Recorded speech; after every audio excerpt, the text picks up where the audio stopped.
নমস্কার বন্ধুরা, SC creative কিচেনের সকলকে স্বাগত জানাই। আজকে আমি নতুন আরেকটি রেসিপি নিয়ে চলে এসেছি। রেসিপিটি সম্পূর্ণ অন্য স্বাদের, অন্য ধরনের একটি রেসিপি। ফুলকপি দিয়ে ফুলকপি অনেকেই খেয়েছো, কিন্তু এইরকম ভাবে ফুলকপি বানিয়ে খেয়ে দেখতে পারো। সকলের খুব পছন্দ হবে।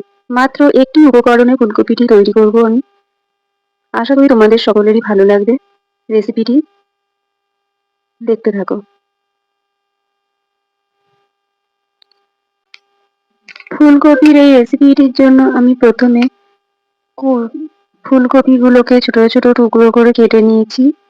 আর ঠিক এরকম ছোট ছোট টুকরো করে কাটতে হবে, বড় বড় টুকরো করলে হবে না। এছাড়াও আলু, রসুন আর টমেটো নিয়েছি। মশলার মধ্যে নিয়েছি শুকনো লঙ্কা, টমেটো এবং রসুন। এগুলো সব একসঙ্গে পেস্ট করে নেব। এছাড়াও ফোড়নের জন্য নিয়েছি জিরে, গোটা জিরে, পরিমাণ মতো নুন এবং হলুদ। কড়াইয়ে তেল গরম করতে দিয়ে তার মধ্যে ফুলকপিগুলো ভাজতে দিয়ে দিয়েছি।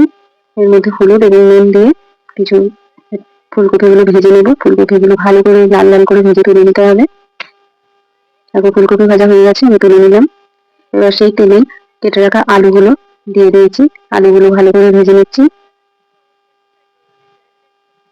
আলুগুলো ভাজা হয়ে গেলে তুলে নিলাম। এবার ফোড়নে দিয়ে দিলাম গোটা জিরে, তার সঙ্গে যে রসুন, টমেটো এবং শুকনো লঙ্কা পেস্ট করে রেখেছিলাম সেই পেস্টটা দিয়ে দিলাম। দিয়ে ভালো করে কষাতে হবে, অনেকক্ষণ ধরে কষাতে হবে যতক্ষণ না রসুনের গন্ধ পাওয়া যায়। এই সময় সামান্য পরিমাণ মতো হলুদ এবং পরিমাণ মতো নুন দিয়ে দিতে হবে। ভালো করে কষাতে হবে, রসুনের গন্ধ যেন একটু না থাকে। মশলা কষাতে কষাতে যখন এইরকম হয়ে আসবে, তেল ছেড়ে দেবে, সেই সময় ভেজে রাখা আলু এবং ফুলকপিগুলো দিয়ে আবার ভালো করে কষাতে হবে। ফুলকপি আলুর সঙ্গে মশলা কষানোর সময় সামান্য জলের প্রয়োজন হতে পারে।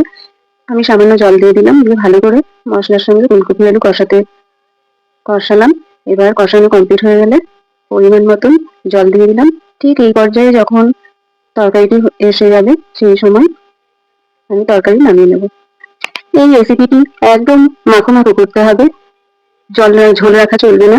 দেখো কিরকম দেখতে হয়েছে, ঠিক এইরকম পর্যায়ে তোমরা তরকারিটি নামিয়ে নেবে। রুটির সঙ্গে খেতে খুব ভালো লাগবে, আশা করি তোমাদেরও ভালো লাগবে।